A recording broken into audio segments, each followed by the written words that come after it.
네, 아모스의 마지막 장 9장은 아모스 선지자가 본 마지막 환상을 기록하고 있습니다.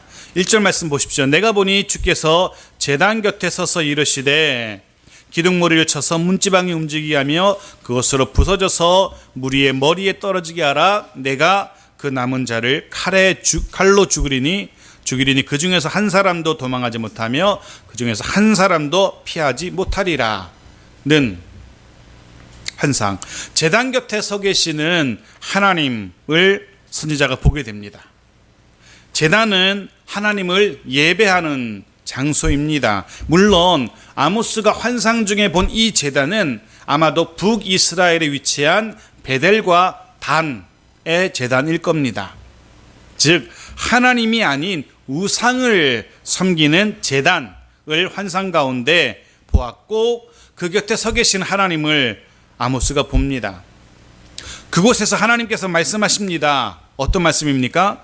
성전의 기둥머리를 쳐서 문턱이 흔들리게 하신답니다. 기둥들이 다 무너져 내려서 부서져 내려서 모인 사람들의 머리를 쳐서 죽게 하시겠다는 말씀을 하나님께서 하십니다. 게다가 그런 기둥이 무너져 내려서 사람들이 죽어나는데 그 속에서 살아남는 사람들 혹 있다면 그들을 하나님께서 직접 칼로 죽이시겠다라고 말씀하십니다. 말 그대로 무시무시한 말씀입니다. 하나님 말씀처럼 단 한 사람도, 그 중에서 한 사람도 도망도 못하고 피하지 못할 거라는, 한 사람도 도망하지도 살아남지도 못할 거라는 엄청난 말씀을 아모스 선지자가 듣게 된 겁니다. 2절부터 4절까지의 내용도 마찬가지입니다. 같은 내용이 주어지고 있는데요. 그런 말씀이었습니다. 스올로 들어갈지라도 하늘로 올라갈지라도 산 꼭대기에 숨을지라도 사로잡혀갈지라도 하나님께서 반드시 찾아낼 것이며 반드시 죽게 할 것이라고. 혹 그런 환란에서 제단이 무너져 내리고 칼로 백성들이 죽어나가는 그 상황 속에 그럴 리는 없지만 혹시라도 만에 하나라도 살아남는 자들 있다 할지라도, 도망치는 자 있다 할지라도 하나님이 기어코 찾아내고 기어코 죽게 할 거라라고 말씀하십니다. 본문에 이런 무엇 할지라도 라는 표현이 5번이나 거듭거듭 반복됩니다. 들어갈지라도 올라갈지라도 숨을지라도 사로잡혀갈지라도. 즉 인간의 어떤 수단, 어떤 방법도 통하지 않는다는 겁니다. 하나님 앞에서 그 누구도 그 어디에도 숨을 수도 피할 수도 없다는 겁니다. 왜? 하나님은 다 보고 계시는, 다 알고 계시는 하나님이시기 때문에, 못 보시는 것이 없고 모르시는 것이 없는 하나님이시기 때문에, 다 보고 계시고 다 알고 계신 하나님이시기 때문에 그 누구도 그 어디에도 숨을 수도 없고 도망할 수도 없는 겁니다. 다 보고 계신 하나님, 다 알고 계신 하나님은 도망하는 자들에게, 숨으려는 자들에게는 말 그대로 불편하고 두렵고 무서운 대상일 겁니다. 그런데 그거 아십니까? 누군가에는 그렇게 다 보고 계시고 다 알고 계신 하나님 때문에 오히려 다행이다 라고 느끼는, 오히려 힘이 된다, 오히려 든든하다 라고 느끼는 이들도 있다는 겁니다. 그럴 수 있죠. 어두운 밤길을 불안한 마음으로 걸어가고 있는 사람이 있다고 생각해 보십시오. 그런데 나의 가장 친한 분이, 또 힘 있는 분이 앞서가시기도 하시면서 뒤서기도 하시면서 나를 그렇게 살펴주고 있다면, 나를 보고 있다면 전혀 불안하지 않을 겁니다. 마음 든든하고 발걸음이 가벼울 수 있습니다. 처음 도전하는 일이기 때문에, 처음 걷는 길이기 때문에 염려될 때 있고 불안할 때 있습니다. 그런데 그때에도 나를 너무나 사랑하는 내 아버지가 나를 지켜보고 계신다면, 내 모습이 어떠한지 알고 계신다면 분명 마음이 든든하고 용기가 생길 겁니다. 새로운 길도 갈 수 있고 새로운 일도 해낼 수 있는 용기가 생길 겁니다. 즉 어떤 이는 보고 계신 하나님이, 알고 계신 하나님이, 내 형편을 보시고 내 형편을 알고 계신 하나님이 불편하고 짜증나고 그럴 수 있습니다. 하지만 하나님이 나를 알고 계시고 내 형편을 알고 계신다는 그 사실이 내게 힘이 되고 든든한 이들도 있다는 겁니다. 여러분은 어떤 편인지 모르겠습니다. 어느 쪽에 더 가까운지 모르겠습니다. 어떤 경험이 더 많으신지. 나를 알고 계시고 나를 지켜보시기 때문에 불편하다, 좀 잠깐 눈을 감아주시면 좋을 텐데, 모른 척 해주시면 좋을 텐데, 그런 경우가 더 많으신지, 아니면 나를 지켜보시니까 내가 정말 든든하고 내가 정말 행복합니다, 그런 경험이 더 많으신지. 바라기는 하나님으로 인하여, 나를 보고 계시고 내 형편을 알고 계시는 하나님으로 인해서 마음 든든하고 더 힘을 낼 수 있는 우리 모두가 되어지기를 바랍니다. 하지만 안타깝게도 지금 이스라엘은 하나님이 불편한 존재입니다. 무서운 존재입니다. 그런데 5절과 6절에서는요, 그 하나님이 어떤 하나님이신지 소개하고 있습니다. 정말 그렇게 불편하고 정말 그렇게 무서운 하나님이시기만 하신지 하나님의 진짜 모습이 5절과 6절에 소개됩니다. 5절 말씀 보십시오. 같이 읽어볼까요? 시작. 주 만군의 여호와는 땅을 만져 높게 하사 거기 거주하는 자가 애통하게 하시며 그 온 땅이 강에 넘침같이 솟아오르며 애굽강같이 낮아지게 하시는 이여. 아멘. 5절 앞에서 그렇게 말하죠. 주 만군의 여호와. 그렇습니다. 5절에서 소개되는 하나님은 만군의 여호와입니다. 만군의 여호와. 이 말은 전쟁에 능하신 용사이신 하나님을 의미합니다. 모든 군대, 만군의 모든 군대의 최고사령관, 통치자 되시는 하나님을 우리에게 소개하고 있습니다.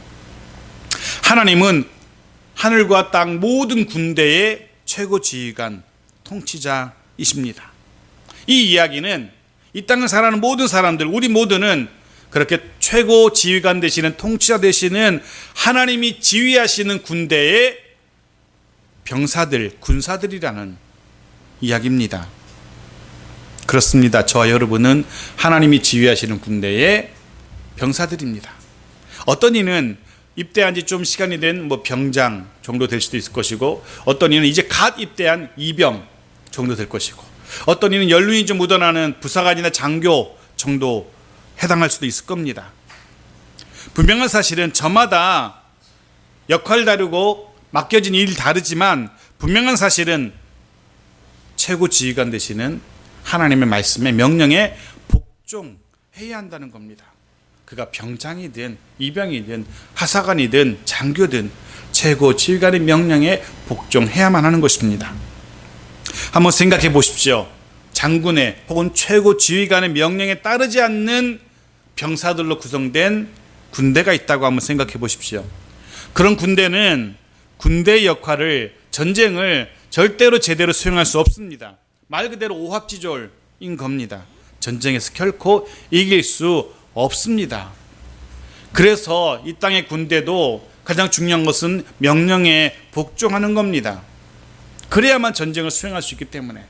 만군의 여호와 하나님, 그 하나님은 우리의 최고 지휘관 되십니다. 우리는 그분의 말씀에 복종, 순종해야 되는 것이고, 우리 가정의, 우리 교회의 최고 지휘관은 하나님이십니다. 아멘. 아멘. 그렇습니다. 우리는 그러게 당연히, 너무나 당연하게 그분의 말씀에, 명령에 복종해야 됩니다. 군에 가보신 분들은 알 겁니다. 갓 들어온 이병이 고참의 명령 혹은 장교 하사관의 명령 농담으로 여기고, 집에 사는 것처럼, 아버지 엄마 가는 것처럼, 일어나 그러면 좀만 더 있다가요, 밥 먹어 그러면 저는 먹고 싶지 않아요, 일을 해야 되는데 저는 하고 싶지 않아요, 그런 군사가 있다고, 병사가 있다고 해보십시오. 어떻게 될까요? 두드려 맞을 겁니다. 그런 이병이라면 고참한테 맞을 수밖에 없어요. 명령에 복종해야만 하는 것이 당연합니다. 그래야만 제 역할을 할 수 있고요. 영적으로 최고 지휘관 되시는 우리 하나님 명령에 복종해야만 우리는 크고 작은 영적인 전쟁에서 제대로 전쟁을 수행할 수 있고 승리도 경험할 수 있는 겁니다. 여러분 스스로 한번 떠올려 보십시오. 지나간 시간을 한번 떠올려 보십시오. 그렇게 하나님의 명령에 복종해서 승리한 경험이 더 많은지, 아니면 패배한 쓴맛을 본 적이 더 많은지. 패배의 쓴맛을 보았다면 왜 그랬을지. 아마도 하나님의 명령이 아닌 내 힘, 내 재주, 내 방법을 고집했기 때문일 겁니다. 만군의 여호와 하나님의 말씀이 아닌 내 방법, 내 경험으로 싸운다면, 그렇게 살아간다면 우리는 결코 승리할 수 없다는 사실을 꼭 기억하십시오. 하나님은 우리의 최고 지휘관이라는 사실 잊지 마십시오. 또 6절 말씀 보십시오. 6절 같이 읽어볼까요? 시작. 그의 궁전을 하늘에 세우시며 그 궁창의 기초를 땅에 두시며 바닷물을 불러 지면에 쏟으시는 이니 그 이름은 여호와시니라. 궁전을 하늘에 세우시고 궁창, 하늘과 땅, 기초를 땅에 세우신 분, 즉 온 우주 만물의 창조자 되시는 하나님을 소개합니다. 지금도 우주 만물을 주장하시고 주관하시는 하나님을 이야기하고 있습니다. 온 우주 만물을 세우신 분이시고 만드신 분이시고 운행하고 계신, 주권을 가지고 계신 하나님이십니다. 당연히 그러하기에 우리의 인생의 성공과 실패도 우리를 주장하시는, 주관하시는 하나님에게 달려있다는 겁니다. 이스라엘은요, 그 하나님이, 온 우주를 창조하신 하나님이 자신들의 하나님이라고 생각했습니다. 그 하나님이요, 자기들을 특별히 더 사랑한다고 생각했습니다. 이스라엘은요, 자기들이 하나님의 특별한 사랑받는 선민이기 때문에 자기들은 하나님의 심판에서 늘 제외된다고, 면제된다고 생각했었습니다. 물론 맞습니다. 하나님은 이스라엘을 더 사랑하셨습니다. 그래서 이스라엘을 애굽에서 건져내셨잖아요. 광야 40년 함께 하셨잖아요. 막아서는 대적들을 진멸하셨잖아요. 그리고 가나안도 기업으로 이스라엘에게 주셨잖아요. 분명 하나님은 이스라엘을 더 사랑하셨습니다. 맞습니다. 그런데 문제는 바로 그런 과거의 기억 때문에, 과거의 그런 기억으로 인해서 이스라엘은 지금도, 지금 자신들의 어떠함과 상관없이 지금도 무조건 하나님이 자신들로 하여금 늘 성공하게 할 것이고 늘 형통하게 할 것이라 라고 믿었다는 겁니다. 말 그대로 근거 없는 자신감입니다. 착각이었습니다. 문제는 때로 우리도 그런 착각에 빠질 때가 있다는 겁니다. 하나님이 내 편이시기에 분명 내가 원하는 승리, 내가 원하는 형통함 주실 거야. 주셔야만 돼. 물론 반은 맞습니다. 하나님은 내 편이십니다. 우리의 편이십니다. 하지만 그렇다고 늘 내가 원하는 대로, 내가 원하는 승리와 내가 원하는 형통 허락하시는 하나님은 아니라는 사실을 우리는 깨달아야 합니다. 하나님의 때가 있고 하나님의 방법이 있습니다. 때로 하나님이 생각하시는 성공과 형통이 우리가 생각하는 것과 다를 수도 있습니다. 그래서 하나님은 이스라엘의 착각을 여지없이 깨어버리시죠. 7절 말씀 보십시오. 같이 읽어볼게요. 시작. 여호와의 말씀이니라. 이스라엘 자손들아, 너희는 내게 구수 족속 같지 아니하냐. 내가 이스라엘을 애굽 땅에서 블레셋 사람을 갓돌에서 아람 사람을 기르에서 올라오게 하지 아니하였느냐. 무슨 이야기냐 하면은요, 이런 이야기입니다. 이스라엘아, 너나 블레셋이나 아람이나 다 거기서 거기다, 이렇게 말씀하고 있는 겁니다. 지금 이스라엘에게는 아마 충격적인 선언이었을 겁니다. 자기들은 하나님의 더 사랑받는 더 특별한 존재라고 생각했었는데 하나님께서 선포하시는 말씀은 이겁니다. 구스나 블레셋이나 아람이나, 즉 모든 이방, 주변의 이방 나라들이나 이스라엘이나 거기라는 겁니다. 이스라엘이 결코 그들보다 낫지 않다는 겁니다. 지금 이스라엘이 어떤 모습입니까? 하나님의 말씀에서, 하나님과 언약에서 멀어진 이스라엘입니다. 스스로 그 언약 관계를 깨어버린, 파기한 이스라엘입니다. 그런 이스라엘이나 구스나 블레셋이나 아람이나 다 마찬가지라는 겁니다. 우리는 다시 한번 중요한 사실을 깨닫게 되어집니다. 지나간 시간에 경험한 하나님의 은혜, 하나님의 도움, 분명 그것은 귀하고도 소중한 기억일 겁니다. 하지만 그런 과거에 경험한 하나님의 은혜와 하나님의 도움 그 자체가 우리를 세상과 구별되게 하는 게 아니라는 겁니다. 과거에 경험했던 하나님의 그 도움의 손길들, 그 은혜의 손길들, 그것이, 그 기억이 우리를 오늘날 하나님께 특별히 사랑받는 존재 만드는 것 아니라는 겁니다. 그러면 무엇이 오늘날 저 여러분을 세상과 구별된 존재 되게 합니까? 무엇이 오늘 우리로 하여금 하나님께 더 사랑받는, 더 인정받는 그런 자녀, 그런 백성, 그런 특별한 존재 되게 하겠습니까? 결코 과거는 아닙니다. 과거의 기억, 과거의 경험은 아닙니다. 오늘, 지금, 순간순간마다 하나님의 백성다운, 하나님의 자녀다운 모습으로 살아야 됩니다. 아모스가 계속해서 우리에게 이야기하고 있는 게 바로 이겁니다. 백성다운 모습. 오늘 하나님과 함께하며, 오늘 하나님과 교제하며, 오늘 하나님의 인도하신 대로 살려고 노력하는 하나님의 백성다운 모습. 과거를, 왕년을 자랑해서는 안 되는 겁니다. 하나님께 중요한 것은 지금입니다. 하나님과 나와의 관계에서 중요한 건 지금입니다. 무엇이 우리의 혹은 성도의 자랑이 되어야 됩니까? 왕년에, 과거에 난 이런 은혜를 체험했어. 그게 아닙니다. 지나간 시간에 경험한 하나님의 은혜가 우리의 자랑이 되어서는 안 됩니다. 오늘 하나님의 백성다운 경건한 삶, 그것이 우리의 자랑이 되어야 되는 겁니다. 이스라엘은 과거에 하나님의 은혜를 자랑하고는 있었지만 현재 자신들의 삶 속에서는 하나님의 백성됨을, 하나님의 백성다움을 드러내지 못했습니다.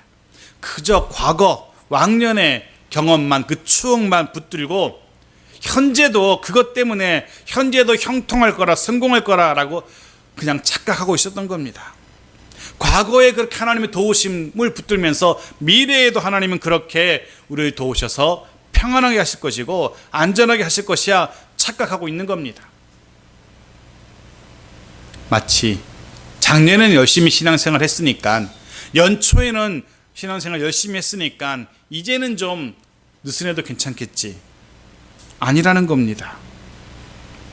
하나님은 그런 이스라엘에게 가차없이 멸망을 선포하고 계신 겁니다. 한 사람도 피하지 못하고 도망하지 못할 것이라 라고 선포하고 계십니다. 물론 그럼에도 불구하고 우리가 계속 반복되고 있는 것처럼, 선지서를 통하여 반복되어 보고 있는 것처럼 하나님은 긍휼에 풍성하신 하나님이십니다. 그래서 오늘 말씀에도 멸망을 선포하시면서도 마음 한 군데 그 짠한 마음이 계셨던지 온전히, 완전히, 영원히 멸하지는 아니하시겠다 말씀하십니다. 하나님의 마음 한구석에 여전히 걸리는 언약, 다윗과의 언약, 그것이 계속 걸립니다. 8절 말씀 보십시오. 같이 읽어볼까요? 시작. 보라, 주 여호와의 눈이 범죄한 나라를 주목하노니 내가 그것을 지면에서 멸하리라. 그러나 야곱의 집은 온전히 멸하지는 아니하리라. 여호와의 말씀입니다. 그렇습니다. 온전히 멸하지는 아니하시겠다라고 약속하십니다. 분명한 사실은, 다시 한번 반복되는데 분명한 사실은 범죄한 나라를 주목하신 하나님, 여호와의 그 눈을 우리에게 소개해 줍니다. 주 여호와의 눈은 범죄한 나라를 주목하는 눈입니다. 다시 한번 하나님은 다 알고 계시고 다 보고 계신 하나님이심을 말해줍니다. 그 하나님이 이스라엘의 그 착각, 그 범죄를 아셨고 그 범죄로 인해서 멸망을 선포하십니다. 그럼에도 불구하고 남은 자는 두시겠다라고 약속하고 계십니다. 그게 9절입니다. 보라, 내가 명령하여 이스라엘 족속을 만국 중에서 체질하기를 채로 체질함 같이 하려니와 그 한 알갱이도 땅에 떨어지지 아니하리라 라고. 알갱이, 알곡을 가려서 그 알곡은 남겨놓겠다는 겁니다. 멸하지 않겠다는 겁니다. 그리고 그렇게 남겨진 알곡은 단 한 사람도, 단 하나도 땅에 떨어지지 않을 거라는 겁니다. 알갱이, 알곡은요 채로 걸러서 남겨진 자들을 말합니다. 그럼 반대로 어떤 이들이 있겠습니까? 체질에서 날려가는 쭉정이들도 있을 겁니다. 그들은 심판으로 멸망하게 될 겁니다. 저와 여러분 모두가 그렇게 하나님께 남겨지는 소중히 여기시는 알갱이 알곡들이기를 축원합니다. 그렇게 환상을 선포했던 아모스가 이제 11절부터 마지막까지 15절까지 해서 다시 한번 그의 메시지를 들려줍니다. 물론 이 메시지는 긍정적인 소망으로 마무리되고 있습니다.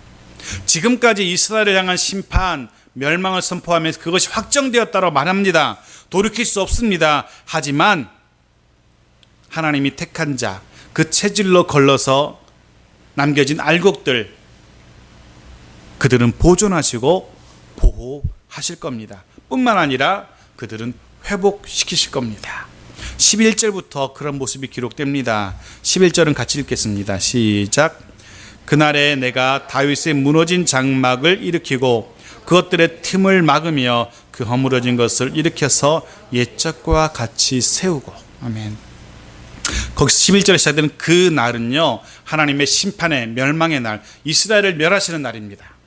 동시에 남겨지는 알곡들, 알갱이들은 구원의 날이고 기쁨의 날이 될 겁니다. 그날에 이런 일들이 있을 것이라 라고 이제 쭉 소개합니다.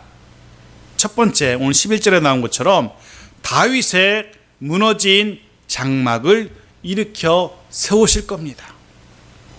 마지막 날에 하나님의 심판의 날이자 구원의 날, 그날에는 다윗의 무너진 장막을 일으켜 세웁니다. 다윗 왕조의 회복을 이야기합니다. 다윗 왕조의 회복.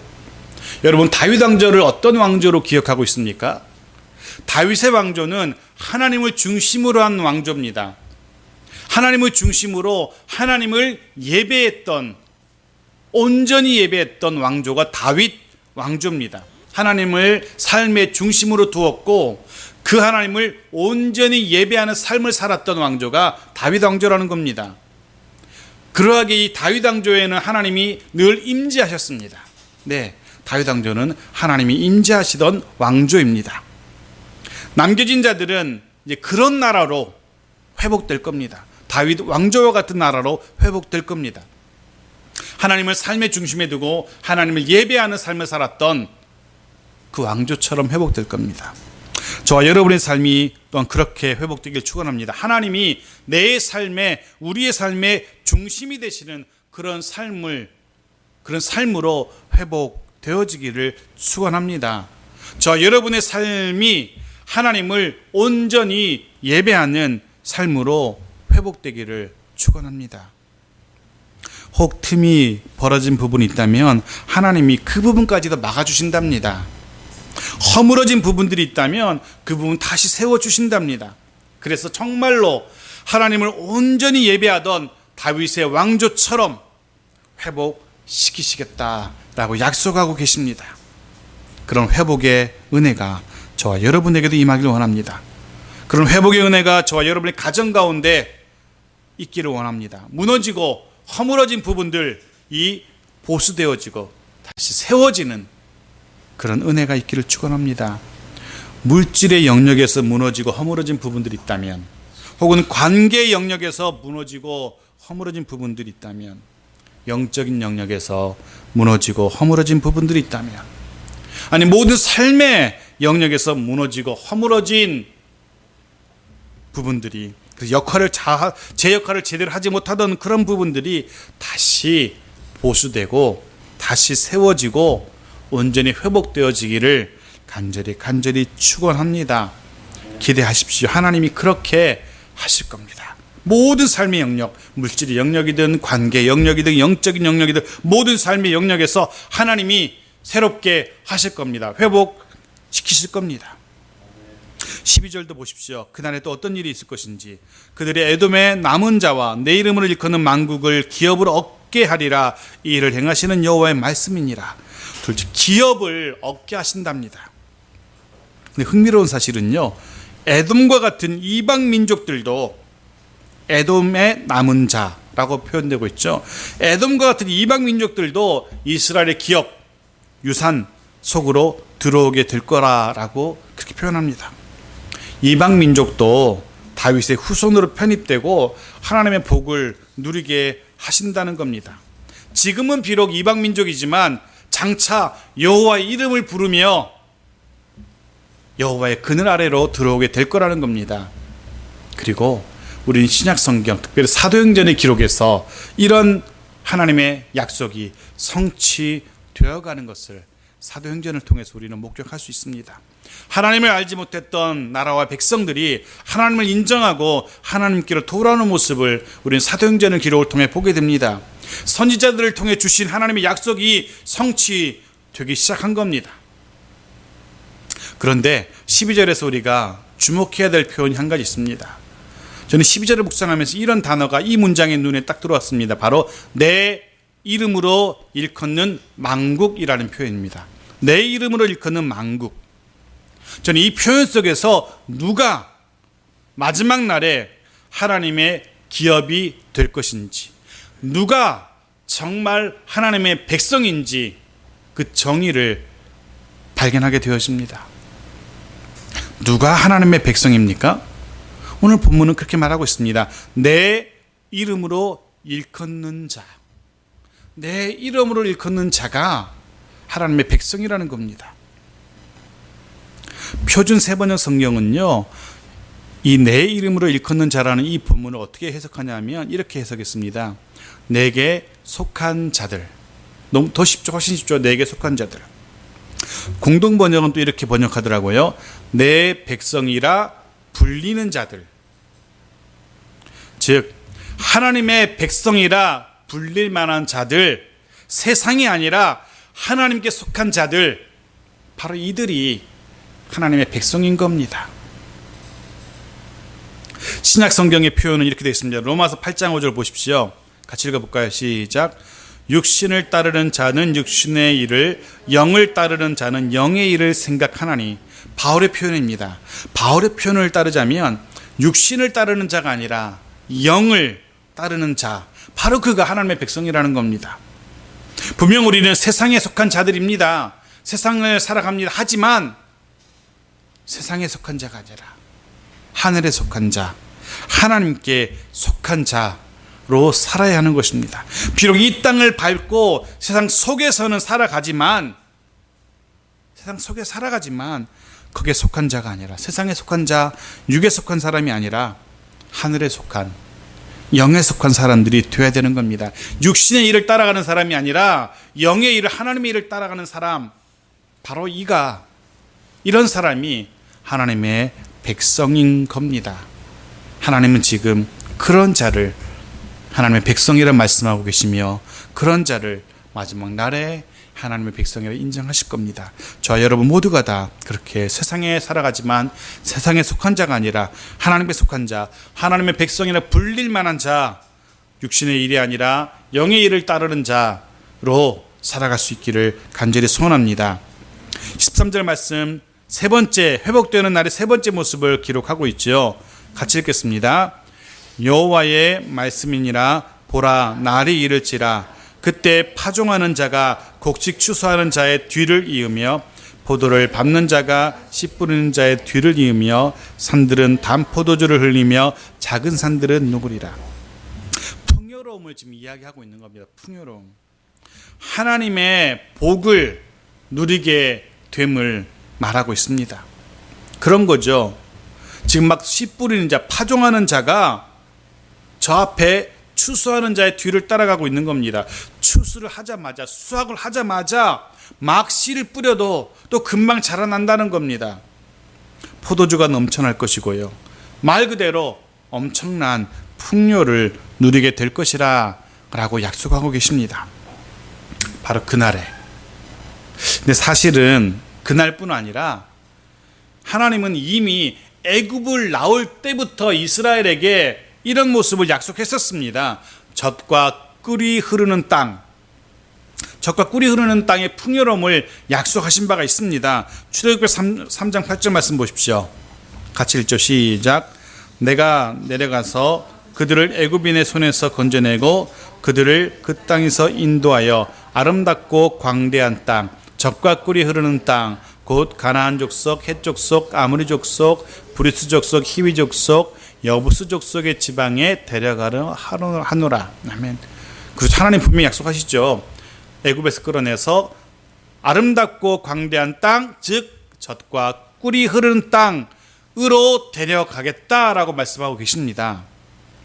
그런데 이런 땅, 젖과 꿀이 흐르는 땅, 그 땅의 풍요로움, 그거는요 거저 주어지는 것이 아니었습니다. 하나님과의 관계에서 비롯되는 풍요로움이었던 겁니다. 그런데 그 관계가 어그러지고 끊어지게 되면 젖과 꿀의 풍요로움은 사라지게 되는 겁니다. 아모스 9장에서 그런 풍요로움이 회복되었다는 것은 무엇을 의미합니까? 하나님과의 관계가 회복되었다는 것을 전제를 하고 있는 겁니다. 그렇습니다. 그날 남은 자들의 날에 이스라엘은 다시금 하나님과의 관계를 회복하게 될 겁니다. 그리고 그날에 하나님은 이스라엘에게 풍요를 허락하시는 겁니다. 사랑하는 성도 여러분, 하나님께서 제공하시는 젖과 꿀의 풍요로움 누리고 계시는지요? 젖과 꿀의 풍요로움 누리고 계십니까? 먼저 우리와 여러분과 하나님과의 관계를 점검해야 됩니다. 왜 그런지 레위기 26장 말씀 보십시오. 같이 읽어볼까요? 시작. 너희가 내 규례와 계명을 준행하면 내가 너희에게 철따라 비를 주리니 땅은 그 소산을 내고 밭에 나무는 열매를 맺으리라. 너희의 타작은 포도 딸 때까지 미치며 너희의 포도 따는 것은 파종할 때까지 미치리니 너희가 음식을 배불리 먹고 너희의 땅에 안전하게 거주하리라. 아멘. 먼저 무엇을 하라고 합니까? 내 규례와 계명을 준행하면, 우리는 먼저 하나님의 규례와 계명, 하나님의 말씀을 준행해야 하는 겁니다. 그러면 때를 따라 이른 비 늦은 비를 내리시는 하나님의 은혜를 체험하게 될 것이고 각종 열매와 음식을 배불리 먹으며 평안을 누리게 될 겁니다. 하나님이 그렇게 하실 겁니다. 누구에게요? 내 규례와 계명을 지키는 자들에게. 그런 은혜와 복이 저와 여러분 삶과 가정 가운데 임하기를 축원합니다. 14절은 네 번째 일을 기록하고 있죠. 내가 내 백성 이스라엘에 사로잡힌 것을 돌이키리니, 사로잡혔던 자가 포로가 돌아오는 그런 일도 있을 겁니다. 뿐만 아니라 돌아온 그들이 황폐한 성읍을 건축하고 거주한답니다. 즉 성읍을 열심히 성읍을 재건하게 될 거라는 겁니다. 그들이 수고하고 땀 흘려서 성읍을 다시 재건하고요, 포도원도 가꾸고요, 포도주 마시고 과원들 만들고, 이런 일들을 하게 될 겁니다. 성읍을 재건하고 포도원, 과원 만들고 포도주 마시고 열매 먹고 하는 그런 일들이 있을 거라는 겁니다. 물론 이 일은 역사적으로는 바벨론의 포로에서 돌아온 이들을 통해서 이 일들이 현실화됩니다. 그리고 미래에는 메시아의 왕국이 선포될 때에 죄에 매여 종노릇 하던 자들이 돌아오는 사건을 이야기하고 있습니다. 저와 여러분이 그 증거라는 겁니다. 저와 여러분이 사단의 죄에 매여 종노릇 하던 자들이었습니다. 하지만 이제는 돌아오지 않았습니까? 이미 돌아와서 그 죄의 종노릇 하던 데서 돌아와서 놓여놔서 다시금 하나님의 성읍을 재건하고 있는 겁니다. 하나님의 나라를 우리가 세워가고 있지 않습니까? 저와 여러분이 그 증거입니다. 그러면서 하나님이 제공하시는 포도주와 과실을 마시고 있지 않습니까? 저와 여러분이 사로잡혔던 자, 돌아온 자들입니다. 그리고 이제 우리는 더 많은 이들이 죄의 종의 상태에서 놓이도록 기도하며 수고해야 됩니다. 더 많은 이들이 하나님의 풍성함을 누릴 수 있도록 우리가 수고해야 됩니다. 포로로 돌아온 자들이 성읍을 재건하고 건축했던 것처럼 우리 역시 하나님의 나라를 확장시키고 세워나가는데 최선을 다해야 되는 겁니다. 나 혼자만 누리는 풍요로움이 아니라 함께 누리는 풍요로움이 되어야 되는 겁니다. 그리고 15절은 마지막 모습입니다. 또 아모스의 마지막 절이기도 하고요. 15절 같이 읽어볼까요? 시작.